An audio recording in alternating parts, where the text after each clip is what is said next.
राम की पहली जीत ये सिर्फ एक युद्ध नहीं था।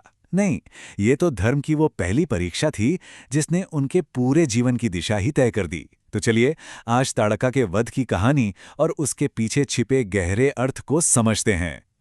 लेकिन कहानी की शुरुआत ही होती है एक बहुत बड़े धर्म संकट से। सवाल ये है कि क्या एक स्त्री का वध करना धर्म है या फिर अधर्म? और ये सवाल ये सिर्फ राम के मन में ही नहीं उठा था, ये तो आज भी हम सबको सोचने पर मजबूर कर देता है। इस सवाल का जवाब जानने के लिए हमें सबसे पहले ये समझना होगा कि ताड़का आखिर थी कौन। क्या वो हमेशा से ही एक राक्षसी थी? देखिए, ताड़का का ये जो परिवर्तन है ना, यही इस कहानी का केंद्र है।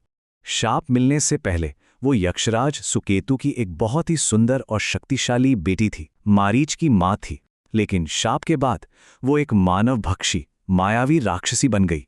एक ऐसी राक्षसी जो पूरे जंगल के लिए आतंक का दूसरा नाम बन चुकी थी। तो सवाल ये है कि आखिर ये सब हुआ कैसे? हुआ यूं कि जब उसके पति सुंदर को अगस्त्य ऋषि ने शाप देकर मार दिया, तो ताड़का ने बदले की आग में उन पर हमला कर दिया। वाल्मीकि रामायण के अनुसार इसी के जवाब में महर्षि अगस्त्य ने उसे राक्षसी होने का शाप दे दिया। मतलब एक मां के बदले की आग ने उसे हमेशा के लिए बदल कर रख दिया। और राक्षसी बनने के बाद उसने ऐसा आतंक फैलाया कि वो पूरा जंगल ही ताड़का वन के नाम से जाना जाने लगा। वो वहां आने वाले ऋषियों को मार डालती, उनके पवित्र यज्ञों को मांस और गंदगी से अपवित्र कर देती और आश्रमों को जलाकर बेगुनाहों में दहशत फैलाती थी। उसका आतंक धर्म और शांति के लिए एक सीधी चुनौती बन गया था। अच्छा, तो अब कहानी के नायक की तरफ आते हैं। जब विश्वामित्र ने किशोर राम को इस आतंक को खत्म करने के लिए चुना, तो राम एक बहुत ही गहरे एक नैतिक दुविधा में पड़ गए।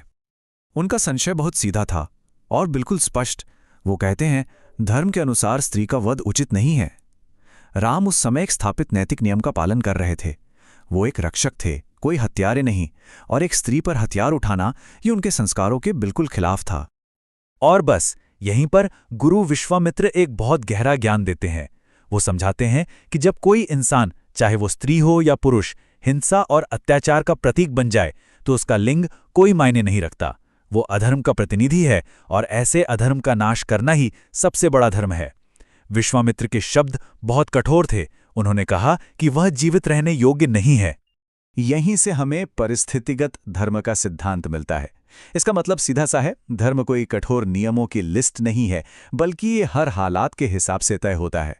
न्याय कर्म की नीयत पर निर्भर करता है, कर्म करने वाले के लिंग पर नहीं। तो चलिए अब उस निर्णायक क्षण की ओर बढ़ते हैं। विश्वामित्र की बात समझने के बाद राम ने धर्म की रक्षा के लिए अपना पहला बड़ा कदम उठाया। ये युद्ध, ये धर्म की स्थापना की पहली विजय बनने वाला था। जरा कल्पना कीजिए उस जंगल की जहां राम और लक्ष्मण पहुंचे। वो एक उजाड़, एक बेजान जगह थी। वहां कोई पशु पक्षी नहीं था। ऋषि मुनि डर के मारे भाग चुके थे और यज्ञ की वेदियां वीरान पड़ी थीं। मतलब हर तरफ सिर्फ डर और निराशा का माहौल था। और तभी ताड़का का आगमन हुआ। उसकी गर्जना ऐसी थी जैसे धरती कांप उठी हो। वो बड़े बड़े पेड़ों को जड़ से उखाड़कर हथियार की तरह फेंक रही थी। उसने अपनी माया से चारों ओर अंधेरा कर दिया और उसका वो विशाल शरीर ऐसा लग रहा था मानो उसने सूरज को ही ढक लिया हो। ये सिर्फ ताकत का प्रदर्शन नहीं था, ये मायावी शक्तियों का भी प्रदर्शन था। लेकिन इस भयानक हमले के जवाब में राम ने जो किया वो उनके चरित्र को दिखाता है। सबसे पहले तो उन्होंने चेतावनी दी, उसे शांति से चले जाने का एक मौका दिया। फिर उन्होंने संयम दिखाया, उसके शुरुआती हमलों को झेला, तुरंत वार नहीं किया। और आखिर में जब ये बिल्कुल साफ हो गया कि वो ये विनाश नहीं रोकने वाली, सिर्फ तभी उन्होंने अपना निर्णायक बाण चलाया। और वो बाण अचूक था। ग्रंथ के शब्दों में कहें तो राम के बाण से विद्ध होकर ताड़का एक विशाल अश्वत्थ वृक्ष की भांति जमीन पर गिरी। सोचिए, एक ही बाण ने आतंक के उस विशाल पहाड़ को ढहा दिया। तो इस लड़ाई के बाद क्या हुआ? इस जीत का असली मतलब क्या था? ये सिर्फ एक राक्षसी के अंत की कहानी से कहीं ज्यादा बड़ी बात थी। ताड़का के गिरते ही जैसे पूरा माहौल ही बदल गया। देवताओं ने आकाश से फूल बरसाए, ऋषियों के जय श्री राम के नारे गूंजने लगे और यज्ञ की वेदियों से फिर से वैदिक मंत्रों की ध्वनि सुनाई देने लगी। उस जंगल में मानो शांति, पवित्रता और जीवन सब कुछ लौट आया था। और इस जीत का जो असली मतलब है ना, वो विश्वामित्र के इन शब्दों में छिपा है। उन्होंने राम से कहा, हे राघव, आज तुमने केवल एक राक्षसी को नहीं बल्कि संपूर्ण धर्म विरोधी विचार को पराजित किया है। मतलब ये जीत एक व्यक्ति पर नहीं, एक पूरी विचारधारा पर थी। तो इस पहली लड़ाई ने राम को सिर्फ एक योद्धा के रूप में नहीं बल्कि एक धर्म संरक्षक के रूप में स्थापित कर दिया, वो जो धर्म की रक्षा के लिए कठिन से कठिन निर्णय लेने से भी नहीं हिचकिचाता। ये उनकी यात्रा का एक बहुत ही निर्णायक क्षण था। और ये कहानी हमें एक बहुत गहरे सवाल के साथ छोड़ जाती है।